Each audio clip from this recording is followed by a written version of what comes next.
These 8 pages detail alleged criminal sexual conduct by former Lansing Mayor Virg Bernero.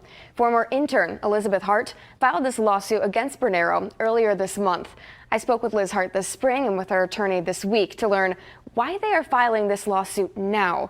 We do want to warn you, this story may be graphic or triggering to some. He just took his fingers, ran it up, and I was like, please don't do that. Like, I told you the first time, it wasn't okay. It's not okay this time. That's just one of the sexual assault allegations you'll find detailed by Elizabeth Hart in this lawsuit she's filed against her former boss and Lansing's former mayor, Virg Bernero. How many times would you say he put you in situations like this where you continuously asked him to stop and yet it persisted? I would say when I was with him every day, it happened probably like every single time, like 98% of the time. The lawsuit alleges that Bernero's actions in 2013 and 2014 constitute criminal sexual conduct in the 4th degree. Hart's attorney on the suit, Amanda Danielewski, says they don't have a specific dollar amount they're asking for from Bernero, but it will be in excess of $25,000. I can tell you that her damages are significant.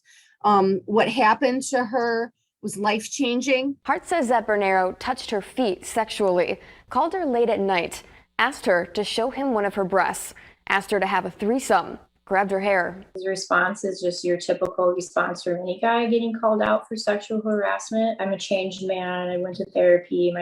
I'm glad his family's forgiven him. But at the same time, I feel like there's multiple steps in that process. And one of that is maybe reconciling with your victims, or at least acknowledging that you hurt them and apologizing to that instead of denying it and just saying you're a changed man, because I think a changed man would actually address it. Bernero has never denied the allegations, only vaguely addressed them in social media posts, saying that he's, quote, made mistakes.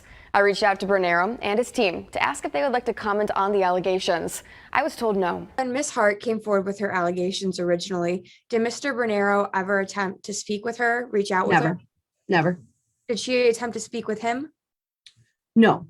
No. And now that the lawsuit has been formalized, we did make efforts to reach out to him informally throughout May of this year, and he did not respond. With this lawsuit could come a deposition and ultimately a trial. Danielewski says the main point of this lawsuit is to hold Bernero accountable and make sure people in power know there are tangible consequences for assault and harassment. Him saying he's a changed man, that's not enough. That's not enough for him to say it. In fact, I think it's the statements he's made to the media are fairly narcissistic, because he's talking about how he has changed and how his life has improved. But as it would relate to Miss Hart, where does that leave her? Without us all speaking up about what's happening, male or female, like, we'll never know each other's stories, and how do we help each other? And I think that's what I would want anyone watching or reading to know, is it's never too late to speak up. Danielewski says with COVID restrictions lifting, she expects a jury trial in roughly 13 months. For Fox 47 News, I'm Sarah Grimmer reporting.